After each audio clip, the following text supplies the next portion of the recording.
Olá, sejam todos bem-vindos a mais um episódio do nosso Assunto em Pauta. No programa de hoje a gente conversa sobre mais duas pró-reitorias da nova estrutura institucional da Universidade Federal do Maranhão. Direto dos estúdios da TV UFMA, você vai saber como elas contribuem para a educação e produção científica e tecnológica. E se você tiver sugestões ou dúvidas, envie para a nossa produção pelo endereço que aparece aí na sua tela e, claro, o seu assunto vai estar em pauta. Neste episódio, vamos falar sobre a finalidade, a missão, os desafios e as perspectivas para este ano da Agência de Inovação, Empreendedorismo, Pesquisa, Pós-Graduação e Internacionalização, a AGUFMA, e da Pró-Reitoria de Ensino, a PROEM. Hoje os nossos entrevistados são a pró-reitora da AGUFMA, Flávia Nascimento, que é graduada em Ciências Biológicas, doutora em Imunologia e professora titular do Departamento de Patologia da Universidade. E o pró-reitor de Ensino, professor Romildo Sampaio, graduado em Engenharia Química. Romildo também é doutor em Engenharia de Alimentos e professor do curso de Engenharia Química da UFMA. Muito obrigado, professores, por terem aceitado o nosso convite para estarmos aqui, para falarmos sobre a universidade, que é sempre um tema tão sensível para nós, não é isso? Eu que agradeço o espaço concedido para que a gente possa falar sobre as ações realizadas na Pró-Reitoria. É sempre importante a gente divulgar nossas ações para que o público entenda a função de uma Pró-Reitoria dentro da universidade e como isso pode impactar a vida da sociedade. Muito obrigado pelo espaço, pelo convite, pela oportunidade de poder estar aqui falando um pouquinho mais com o público em relação aos nossos cursos de graduação, as políticas relacionadas ao ensino praticadas pela Universidade Federal do Maranhão. É isso, então vamos começar, não é, professora? Vamos começar pela AGUFMA. Eu queria que a senhora começasse já falando o que é a AGUFMA e quais são as principais áreas de trabalho dessa pró-reitoria. Bem, a AGUFMA, para a gente começar a falar um pouco sobre essa pró-reitoria, é preciso trazer um pouco do histórico. Então, para os mais antigos dentro da universidade, que saíram há algum tempo da universidade, a AGUFMA era a antiga Pró-Reitoria de Pesquisa e Pós-Graduação. Então, durante algum tempo ela foi chamada assim, a PPPG, e depois foi incorporada a inovação a essa Pró-Reitoria. Então, ficou Pesquisa, Pós-Graduação e Inovação. No terceiro mandato do professor Natalino Salgado Filho, que é o ex-reitor, foi pensada uma estrutura onde a gente agregaria não só a pesquisa, pós-graduação e inovação, mas também a internacionalização e o empreendedorismo. Então, essa ideia serviu para que a gente conseguisse formular políticas estratégicas dentro desses 5 eixos, para que a gente conseguisse crescer de forma integrada. Então, a ideia é que a gente some essas 5 diretorias para a formação da AGUFMA e consiga articular políticas e ações dentro dos 5 eixos em conjunto. Professora, muito obrigado. Agora vamos à PROEM. Qual que é o papel institucional e como que as ações dessa pró-reitoria ajudam de fato a melhorar a qualidade do ensino da universidade? Bom, é importante a gente ressaltar que a Pró-Reitoria de Ensino, como o próprio nome sugere, né, cuida de todas as políticas relacionadas ao ensino, e aí a gente está falando particularmente à graduação e ao ensino médio e técnico por conta do colégio universitário. Assim como a AGUFMA, a PROEM também passou por diferentes reformulações ao longo dos anos, de forma que hoje a gente está estruturado com 4 diretorias. Então a gente tem o colégio universitário também dentro dessa nossa estrutura. O colégio universitário da UFMA, o COLUM, hoje é responsável pela oferta do ensino fundamental, do ensino médio e de ensino técnico profissionalizante. A gente tem uma diretoria que cuida de importantes programas institucionais, que é a diretoria de ações especiais. Então a gente tem dentro dessa diretoria todo o PAFOL. O PAFOL hoje um programa gigante em termos de Universidade Federal do Maranhão, com mais de 4.000 alunos em 7 cursos de graduação, alcançando 42 municípios do estado do Maranhão. A gente tem 2 programas que nos ajudam muito a fixar, a diminuir a evasão e a retenção e a fixar o aluno das licenciaturas, que é a Residência Pedagógica e o PIBID. E a gente tem também os programas de PET, todos esses dentro dessa diretoria que nós conhecemos como DAESP. Temos uma diretoria que lida diretamente com o dia a dia dos cursos de graduação da instituição, que é a diretoria de organização acadêmica. É uma diretoria que tem uma vinculação muito próxima às subunidades acadêmicas, aos coordenadores de curso. Temos uma diretoria que também trabalha com os cursos de graduação, mas com programas envolvendo esses cursos, que é a nossa Diretoria de Desenvolvimento do Ensino da Graduação, a DIDEG. Então, todos os programas de monitoria, nivelamento, os programas de estágio, a parte da reformulação e da estruturação dos projetos pedagógicos estão dentro dessa diretoria.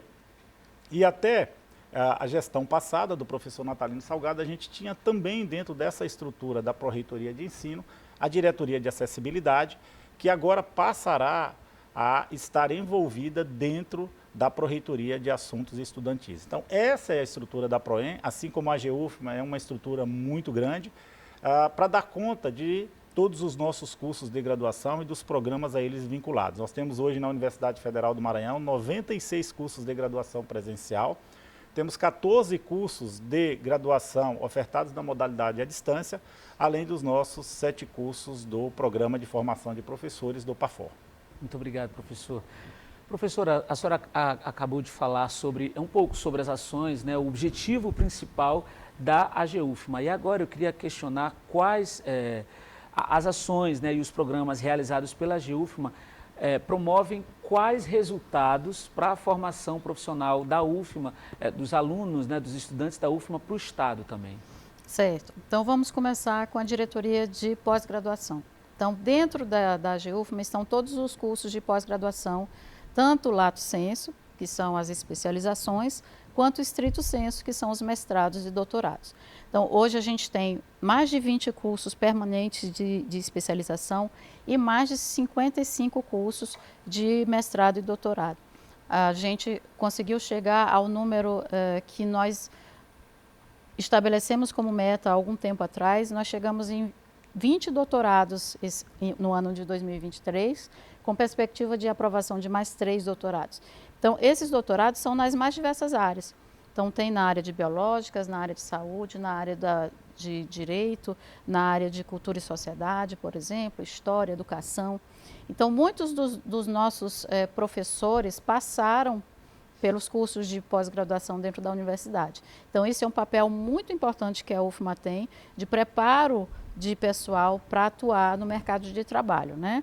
Seja em nível de especialização, seja em nível de mestrado ou de doutorado. Isso é um ponto. Outro ponto importante que a gente tem dado bastante carinho nesse preparo é a política empreendedora dentro da universidade. É a formação dos jovens desde da graduação, né, até a pós-graduação, porque é uma política que é transversal, não é só da pós-graduação, para que a gente mude um pouco a formação desse jovem. Então, o mercado de trabalho já não é mais como era há 10 anos.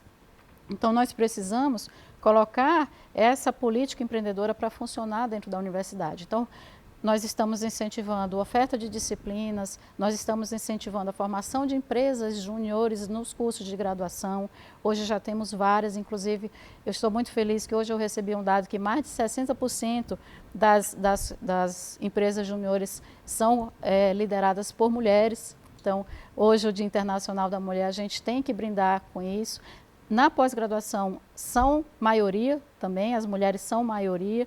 Então, as mulheres realmente elas estão engajadas nesse movimento de mudança do nosso mercado de trabalho. E a internacionalização, como não poderia deixar de ser, também é transversal. Então, a ideia agora, em 2024, é nós discutirmos a política de internacionalização da universidade. Onde a gente quer chegar? Nós já avançamos muito, fizemos inúmeros acordos com instituições importantes, alcançamos rankings, né, internacionais. Hoje, nossos pesquisadores já são mundialmente citados, mundialmente lidos. Então, nós agora queremos formular uma política de internacionalização para que a UFMA cresça como um todo, desde a base até o pós-doutorado. Uhum. E aí continuando aí a falar sobre educação, nós estamos aqui diante de duas pessoas que chefiam, que coordenam as ações de pró-reitorias que são muito ligadas à educação, né, ao ensino. E agora voltando, o senhor também falou um pouco sobre o colégio universitário, vamos falar agora um pouco mais diretamente sobre quais são as prioridades, o que vocês já pensam de trabalho, de plano de trabalho para o colégio universitário nesse ano. Por exemplo, você já tem datas de quando vai acontecer a seleção? Como é que está esse processo de trabalho para esse ano no colégio universitário? Bom, é importante a gente ressaltar que a universidade se orgulha de ter dentro da sua estrutura um colégio universitário reconhecidamente como uma das melhores escolas do estado do Maranhão. Nós temos dentro do Colum um perfil de corpo docente altamente titulado, qualificado, e não à toa os egressos dos seus diferentes cursos conseguem, por exemplo, no caso do ensino médio, ingressar nos nossos cursos e de outras instituições. O Colum faz anualmente um processo seletivo para ingresso, ele oferta ensino fundamental, oferta ensino médio e oferta ensino técnico. Todo esse processo ele é amplamente divulgado. A gente tem uma concorrência muito grande, prova de que a qualidade do colégio universitário também é reconhecida pela sociedade. E os nossos docentes, os nossos técnicos e todo o pessoal de apoio tem conseguido oferecer uma formação de altíssima qualidade a esses alunos, não à toa os resultados que a gente tem observado. Então, para nós, a grande satisfação é receber lá o jovem, o adolescente no ensino fundamental. É muito natural, é quase que uma consequência natural a continuidade dele no ensino médio. E depois a opção dele fazer um curso de graduação, e muitos desses alunos egressos do ensino médio do Colum passam a ser os nossos alunos nas nossas graduações. E futuramente, né, professora Flávia, também nas nossas pós-graduações. Então, esse percurso formativo, né, demonstra que a universidade ela tem conseguido cumprir os seus objetivos de oferecer formações, de oferecer educação em seus diferentes níveis. Obrigado, professor. Tomando só como gancho o Colum que o professor Romildo falou, hoje nós temos dentro da universidade, lá na nossa pró-reitoria, o programa de iniciação científica. Esse programa de iniciação científica, ele oferta bolsas para os alunos de graduação, mas também para os alunos de ensino médio. Né? E iniciar, desde o ensino médio, essa pesquisa, do ensino médio, investigação. Porque a gente brinca, né, quando se faz ciência, que o bichinho tem que se alimentar desde cedo do nosso sangue para que a gente comece a pensar cientificamente desde pequenininho. E eu acho que a gente só vai evoluir nesse quesito no Brasil se realmente a gente plantar essa semente no começo. Que as crianças sonhem em ser cientistas lá na frente. Então, os alunos do Colum, eles são, a grande maioria dos nossos bolsistas de ensino médio vem do Colum. Então, a qualidade desses alunos, hoje, por exemplo, tem um dos nossos alunos de doutorado do nosso laboratório, que ele está no Uruguai fazendo doutorado sanduíche. E ele começou como ensino médio, né, vindo do Colum. Então, isso para a gente é enriquecedor, nos encanta, né? E a gente está pretendendo, inclusive, fazer uma pesquisa para saber onde esses meninos estão. Aqueles que começaram como bolsistas do ensino médio, onde que eles estão hoje? Será que todos foram para o doutorado? Para onde que eles foram? Porque isso incentiva cada vez mais a gente chegar em uma agência de fomento e solicitar mais recurso. Olha, mostrando que o trabalho o recurso que vocês investiram, olha, né? Aqui onde esse menino está. Eu acho que, desculpa, professora Flávia, pegando também um gancho, acho que isso tem sido também uma tônica, né, um estímulo do nosso reitor, do professor Fernando, de integrar o Colum às ações que são desenvolvidas no âmbito das demais pró-reitorias. A professora Flávia estava falando aqui de um programa exitoso do PIBIC do ensino médio, em que os nossos alunos ocupam a maioria dessas vagas, mas, por exemplo, na pró-reitoria de ensino a gente tem também outras ações que não são voltadas para a graduação, são voltadas para a graduação, mas também para o colégio universitário. Por exemplo, a monitoria. Nós temos um programa de monitoria muito bem consolidado, exitoso, que hoje envolve não só os nossos cursos de graduação, quanto também o colégio universitário. Professora, a senhora estava falando que a maioria, né, desses alunos que são no ensino médio são do Colum. Então, isso significa que essas bolsas de iniciação científica também podem ser voltadas a alunos de outras instituições também? Sim, nós abrimos essas bolsas para qualquer aluno de instituição pública, tá?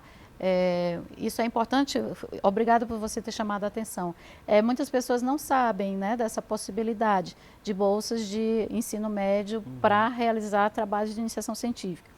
Claro que esses trabalhos, eles são adequados ao tempo dos alunos, né? A gente sabe que o ensino médio é uma época importantíssima, porque eles estão se preparando para o Enem, enfim, mas a gente consegue fazer bons trabalhos com esses meninos, eles se engajam nos grupos de pesquisa, então é importante que se fale que essa opção é uma opção real. A gente está para lançar o edital de ensino médio, isso fica sempre disponível nas páginas da universidade, principalmente na página da GEUFMA, que é a geufma.ufma.br, e também a gente divulga pelo Instagram e em outras mídias.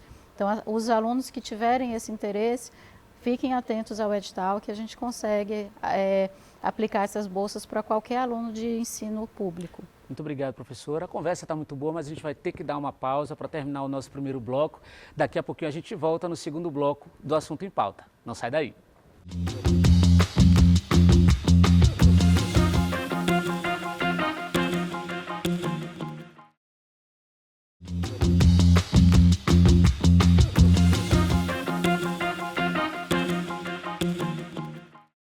Estamos de volta com o Assunto em Pauta. Neste episódio, conhecendo um pouco mais sobre o trabalho de mais duas pró-reitorias da UFMA.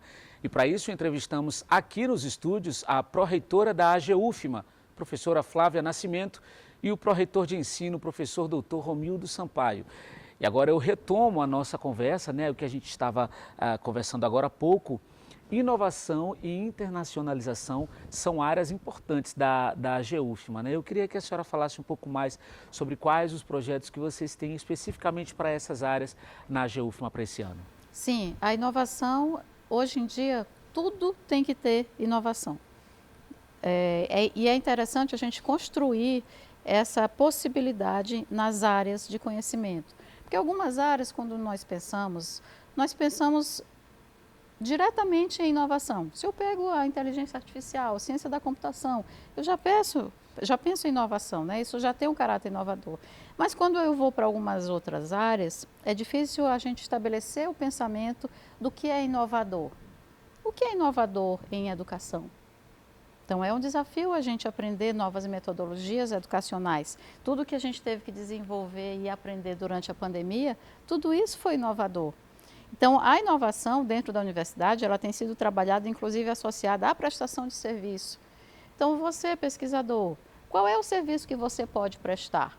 Nós somos pesquisadores, muitos doutores, temos expertises inúmeros e nós podemos prestar serviços para fora da universidade, né? Nós podemos prestar consultorias, por exemplo. Então, isso tudo entra no caráter inovador da nossa profissão, né? Da nossa profissão de educadores. Em relação à internacionalização, como eu falei no primeiro bloco, nós temos uma ação transversal da internacionalização. Então, as pessoas confundem muito. O que é internacionalização, né? Eu ir para o exterior ou receber alguém é internacionalização? Faz parte da internacionalização, mas não é isso que torna uma universidade internacionalizada, né, ou internacional. Então, eu estou nos rankings? Estou. Eu consigo publicar com pesquisadores do mundo todo e consigo ser citada no mundo todo, eu consigo ser lida no mundo todo, a universidade é reconhecida no mundo todo. Eu consigo ter no meu campus estudantes estrangeiros, né? Eu consigo mandar nossos estudantes para fora. Sim, eu consigo fazer cotitulação, que é você ter a diplomação aqui e lá fora. Sim. Então, a UFMA, ela já veio de mais longe. Hoje já estamos em um patamar que já sabemos fazer isso, né? Então, o que nós temos que fazer agora? Ampliar esse conhecer para todos os centros da universidade. Então, o nosso grande desafio da AGUFMA agora é levar todas essas políticas para todos os centros, inclusive a pós-graduação. Hoje nós temos pós-graduação aqui em São Luís, a grande maioria dos cursos estão aqui. Nós temos em Chapadinha, nós temos em Imperatriz, nós temos em Bacabal, mas ainda faltam outros centros. Recentemente nós aprovamos um mestrado em São Bernardo, a gente ficou muito feliz. Esse mestrado a gente só está esperando a portaria do MEC sair para a gente começar o edital. Então, aos poucos, a gente vai conseguindo preencher essas lacunas. Então, nosso grande desafio é colocar especialização para toda a comunidade desses centros, principalmente os centros do interior, e pelo menos um mestrado em cada centro. Essa internacionalização ela é muito puxada pelos programas de pós-graduação. Por quê? Porque os programas de pós-graduação eles são avaliados pela CAPES, que é uma agência de fomento federal, que ela gerencia todo esse sistema de pós-graduação. Então, nós somos avaliados a cada 4 anos e os programas recebem notas. Então, essas notas elas podem ser de 1 a 7, só que 1 e 2 eles estão reprovados, eles não estão no sistema. Então, para eles estarem no sistema é a partir do 3. Então, do 3 e a nota máxima é o 7.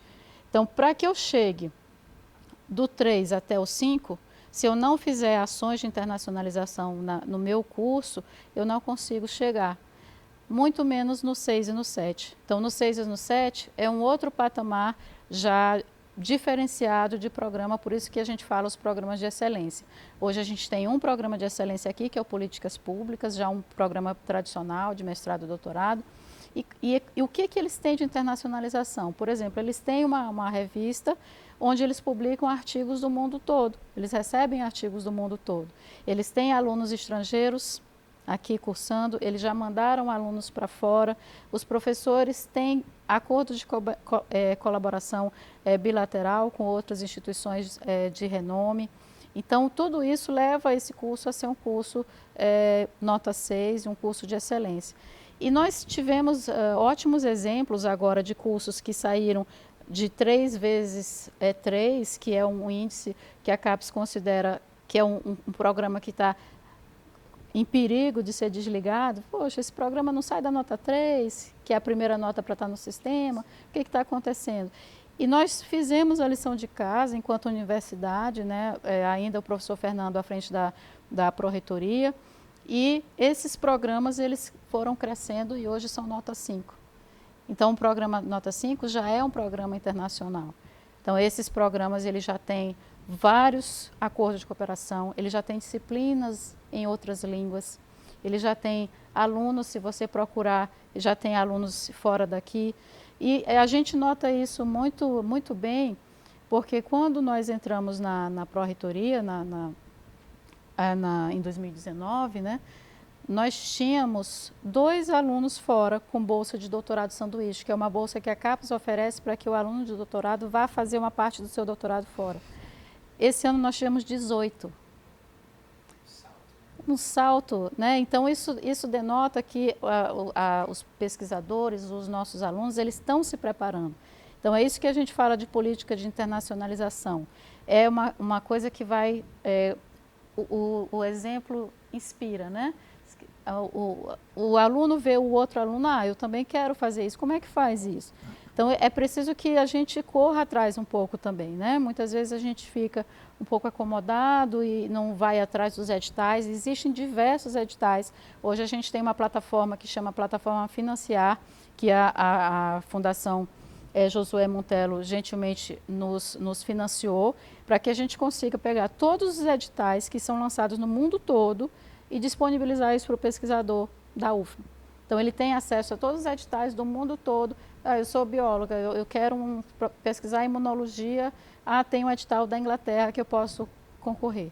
Então, essa é a ideia da política de internacionalização. E tudo isso eu não consigo falar sem colocar o caráter inovador, né? A pesquisa, ela sempre foi atrelada ao caráter inovador, tanto que hoje nós temos um programa de bolsa de inovação tecnológica.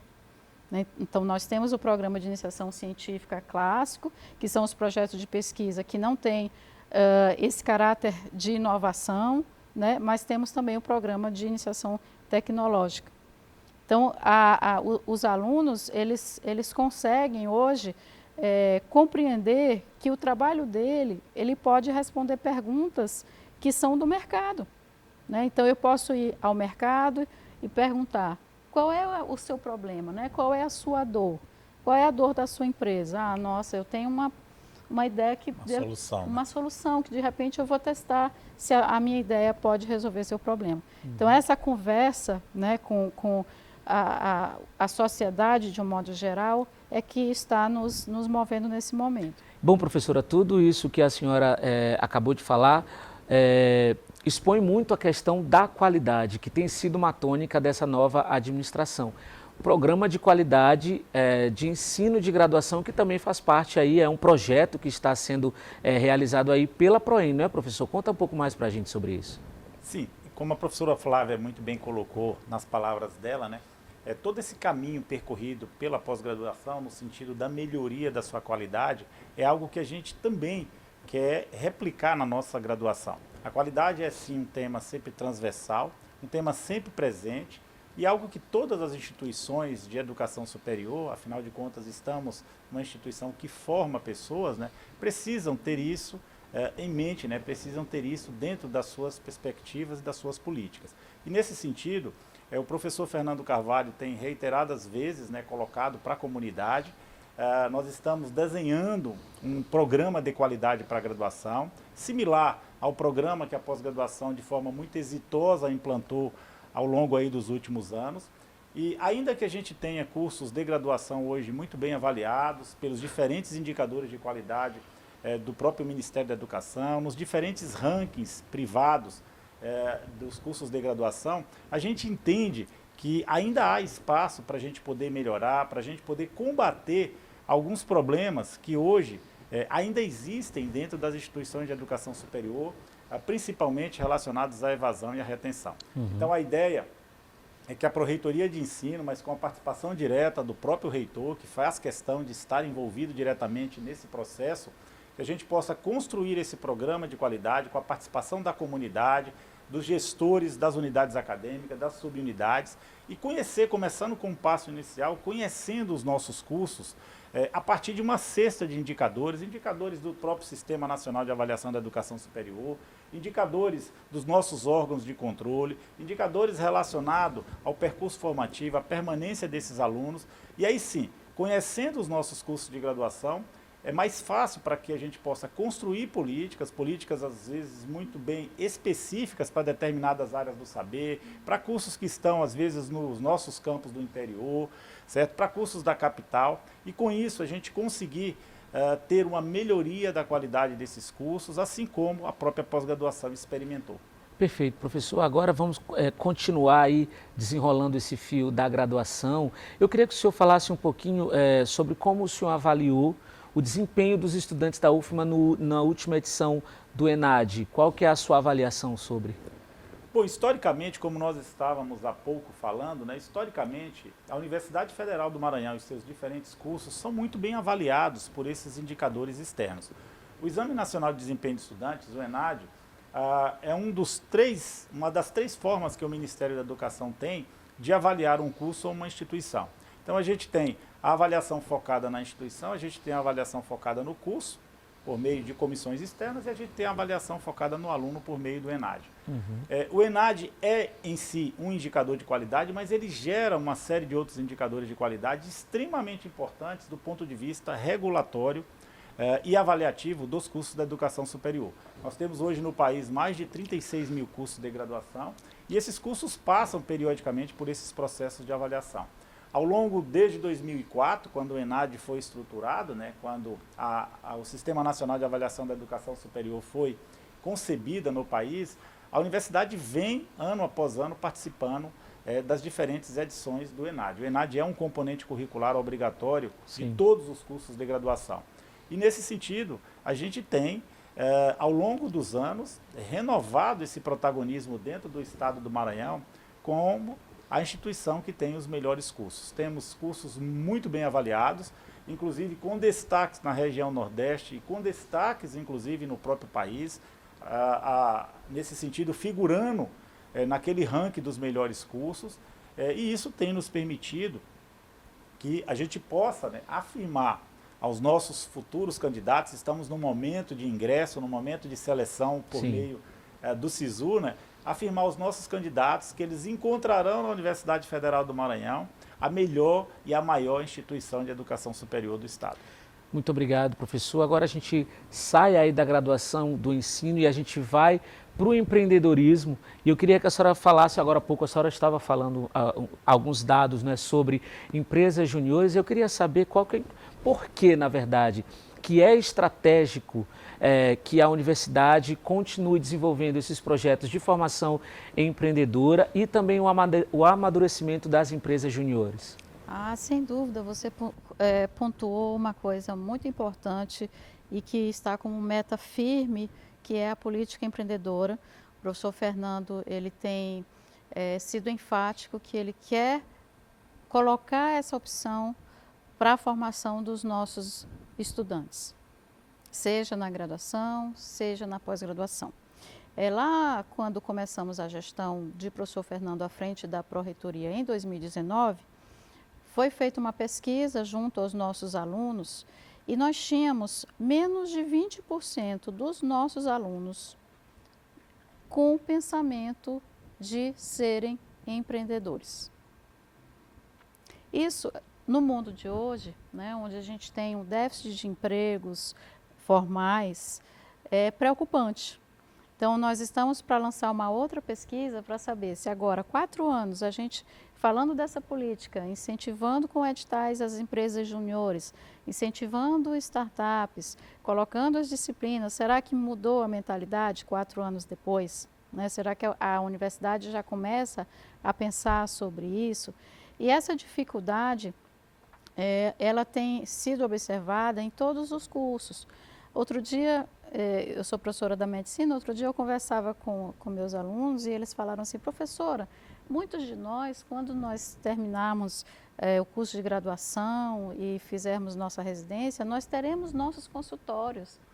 E a gente não sabe nada sobre administração, a gente não sabe o que é fazer uma contabilidade, fazer uma gestão. Nós sabemos a técnica da medicina, mas como é que a gente vai gerenciar um consultório?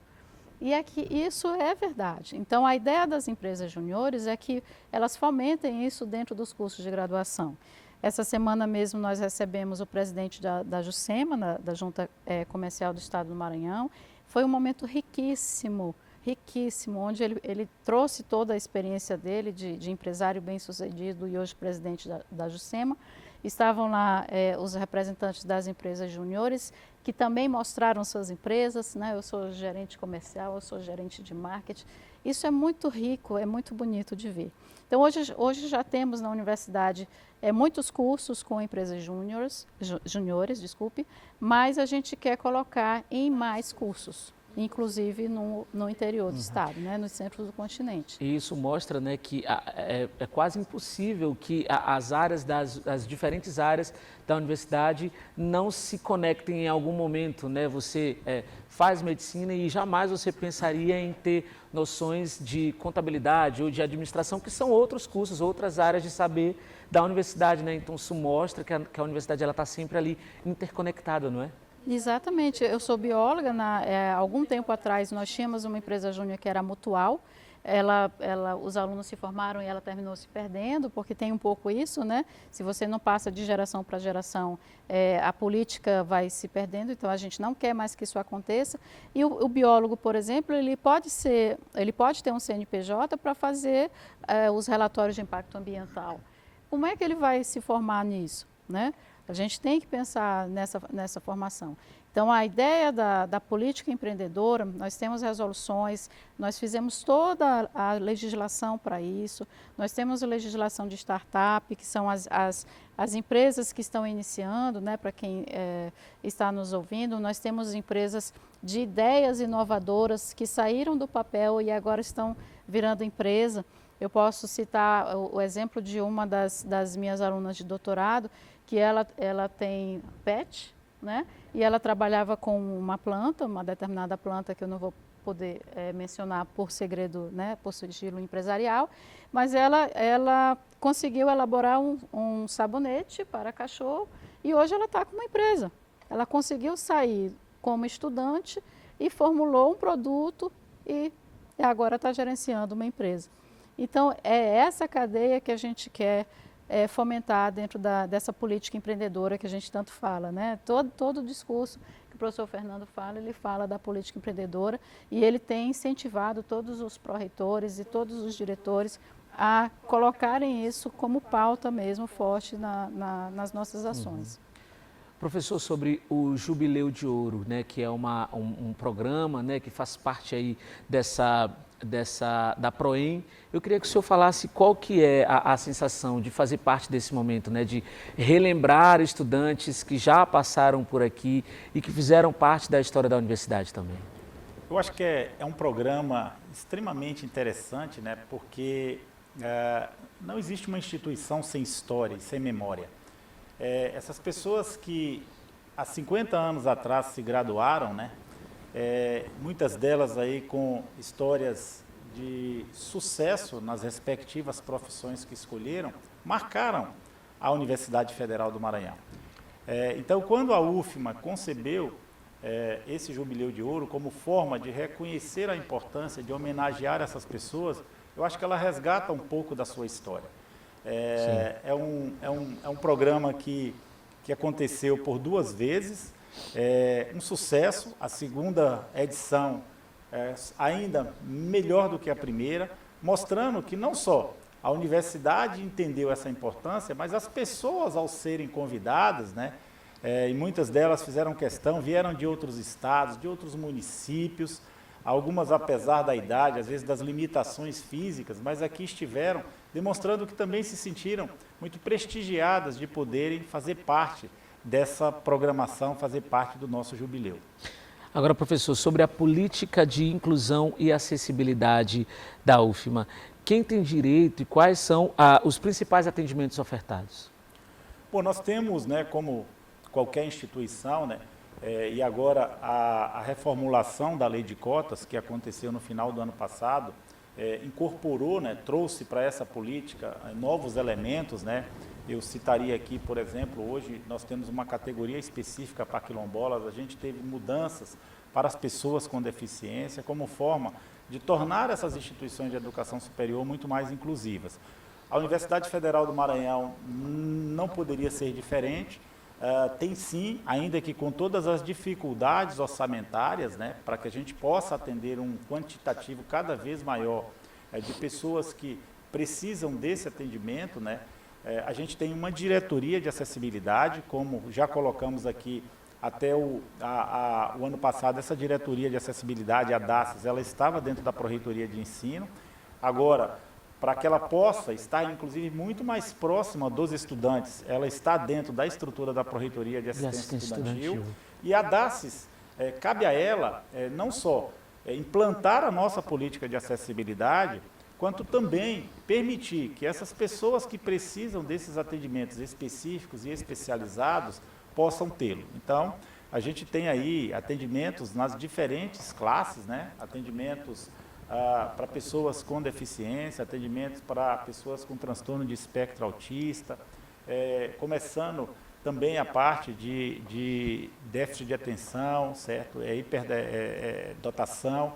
Então, ledores, auditores, transcritores.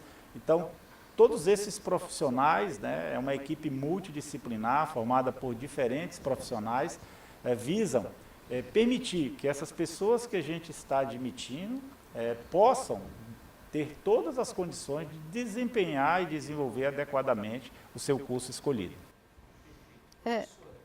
Só puxando um pouquinho desse gancho que o professor Romildo falou, é importante que se mencione aqui, a pós-graduação também está incluída na acessibilidade. A gente não tinha regulamentação, hoje nós temos uma resolução que atribui cotas para as seleções de especialização, mestrado, doutorado.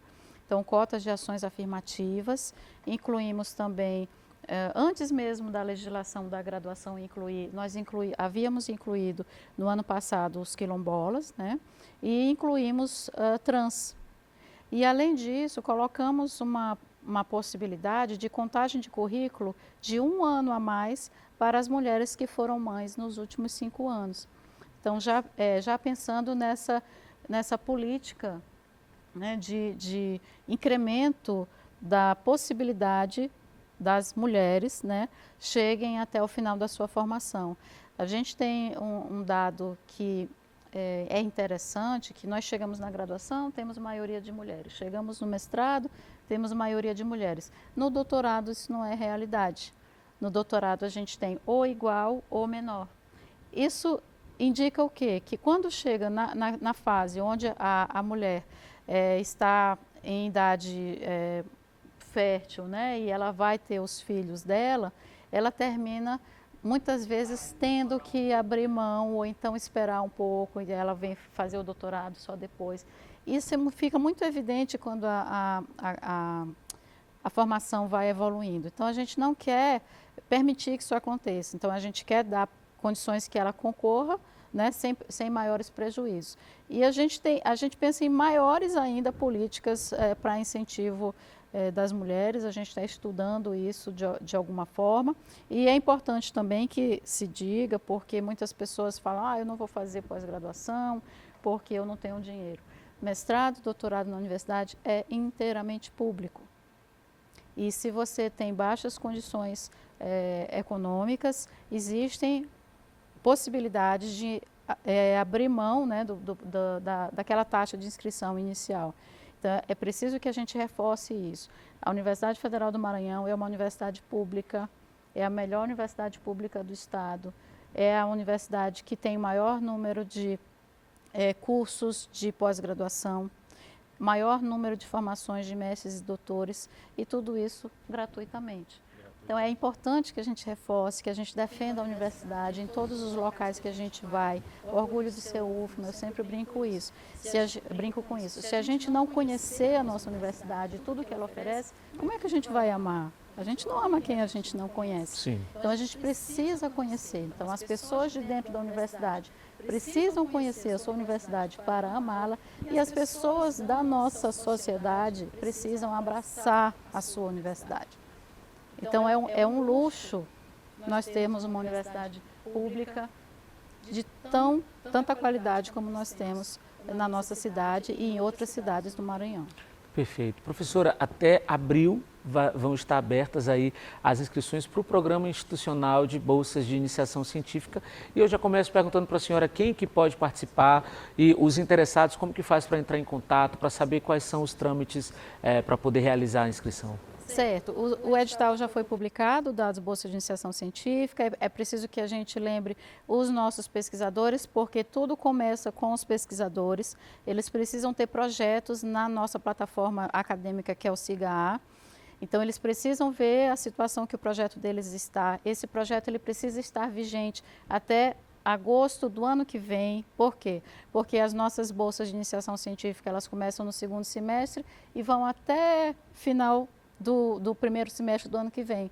Então, o pesquisador ele precisa ter um projeto vigente durante toda a estadia do aluno no programa, né, no programa de bolsa. 12 meses. 12 meses. Então, eu peço a atenção dos pesquisadores, já vejam lá no seu SIGA-A qual é a vigência do projeto. Então, vocês podem pedir a prorrogação desse projeto se estiver encerrando antes de agosto de 2025. Todas as informações estão no edital. Esse é o primeiro passo, né? Depois que o pesquisador fizer isso, a gente passa por um processo de seleção de projetos de pesquisa e de planos. E aí, sendo aprovado, vamos supor, o professor Romildo foi aprovado pela pontuação do projeto dele e do currículo dele, ele ganhou 2 planos com 2 bolsas. Esses alunos, lá mais para frente, eles vão se cadastrar no SIGA-A e vão dizer assim, eu tenho interesse no projeto do professor Romildo. Isso tem um campo lá na página do estudante, na página acadêmica dele no SIGA-A.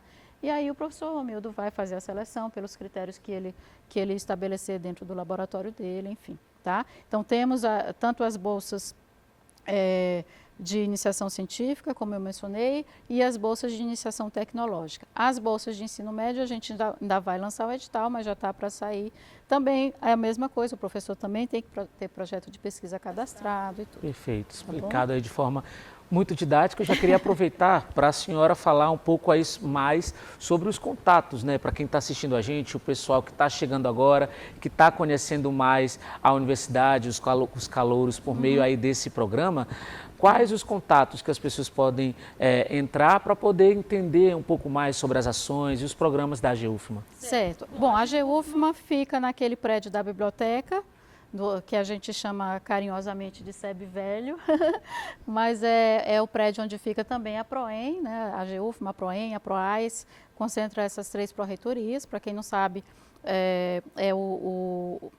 o SEB Velho é um prédio tradicional da universidade, apesar desse nome estranho, mas era onde acontecia, era o centro de estudos básicos, né, onde a gente fazia todos os estudos básicos dentro da universidade, que às vezes o aluno calouro chega e fala, nossa, SEB Velho, mas que nome estranho, mas tem toda uma história atrás e a história que nos trouxe até aqui, né? E nós ficamos lá nesse prédio e para ter maiores informações, é só ir no site da AGUFMA, agufma.ufma.br.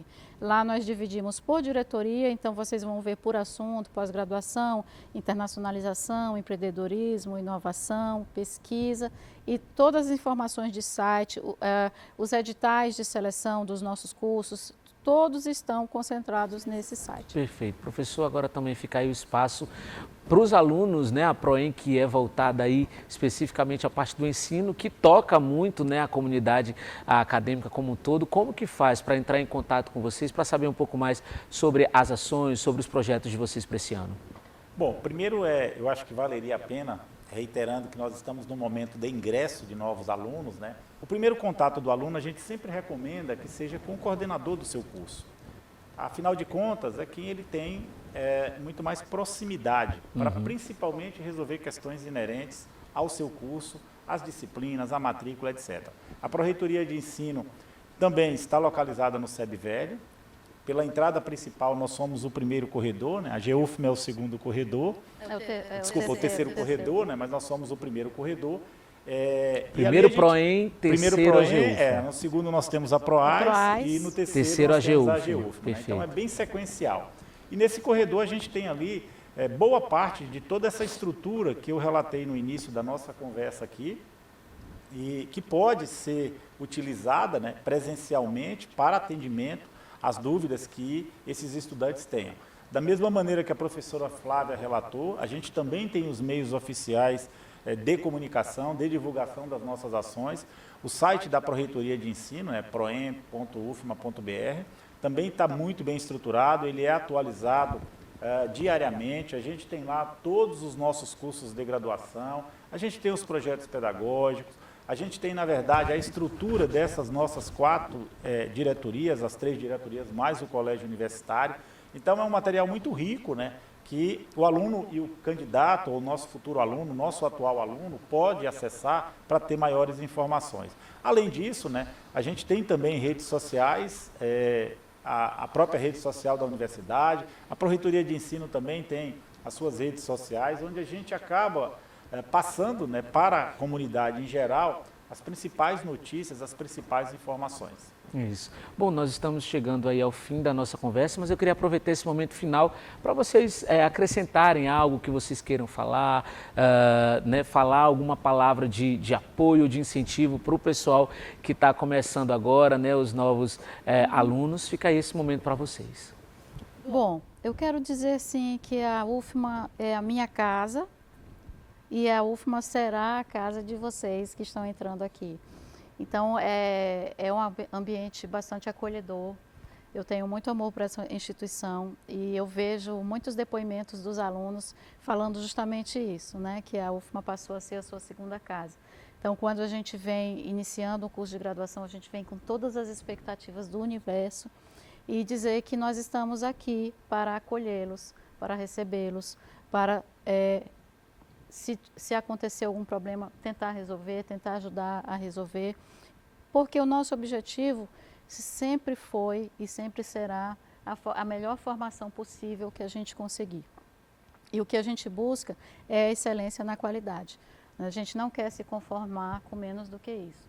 O professor Fernando, nosso atual reitor, ele muito sabiamente tem nos liderado a realizar as nossas melhores ações, né? Ele tem instigado as nossas melhores ações, eles têm uma capacidade de liderança e de nos fazer enxergar que pode ser melhor. Então, nós estamos no momento de início de gestão, muito animados, com uma expectativa muito boa, como é o nosso slogan, né, da nossa gestão, sempre mais. Então, a UFMA com sempre mais inovação, mais qualidade, mais diversidade. É importante que a gente diga que foi criada uma diretoria de ações afirmativas, né, e de inclusão e diversidade. Isso vai ser um diferencial enorme na nossa instituição.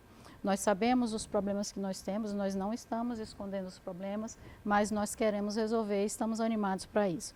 Então, aos alunos que estão entrando agora, boas-vindas, tanto os alunos de graduação quanto os alunos de mestrado e doutorado. Nos procurem, nós estamos sempre à disposição para ajudar no que for preciso. A nossa fala também vai nesse mesmo sentido, aos nossos calouros, aos nossos quase 3.000 novos alunos, é a palavra de boas-vindas, a palavra de acolhimento, a palavra de fazê-los entender que, sem sombra de dúvida, escolheram a melhor e a maior universidade do Estado. A gente está preparado para recebê-los, a gente quer que vocês estejam aqui, que essa seja a casa de vocês ao longo dos 4, 5 ou 6 anos, a depender do curso que vocês escolherem. E também, tão logo cheguem aqui, que possam se inteirar da ampla política, da ampla gama de projetos, de serviços que a universidade oferece. A professora Flávia colocou um exemplo aqui. A gente tem um programa de bolsas de iniciação científica, tecnológica, muito bem consolidados. Temos bolsa de iniciação à docência, a parte da residência pedagógica, bolsas de extensão. Então, o aluno haverá de encontrar aqui dentro da universidade, nos seus cursos, tudo aquilo que ele espera para poder construir, né, a sua carreira profissional a partir deste momento. Então, sejam muito bem-vindos. E aos nossos veteranos, aos nossos alunos, né, também direcionamos uma palavra, né, de que voltem aos seus estudos, certo? Aos seus cursos de graduação. Também estamos com saudades de vocês. Muito obrigado, pró-reitora e professora Flávia, pró-reitor e professor Romildo, muito obrigado por ter aceitado o nosso convite. Muito obrigado a você também que assistiu a gente até aqui. Nós estamos chegando ao fim de mais um Assunto em Pauta. A gente volta no próximo programa. Até lá!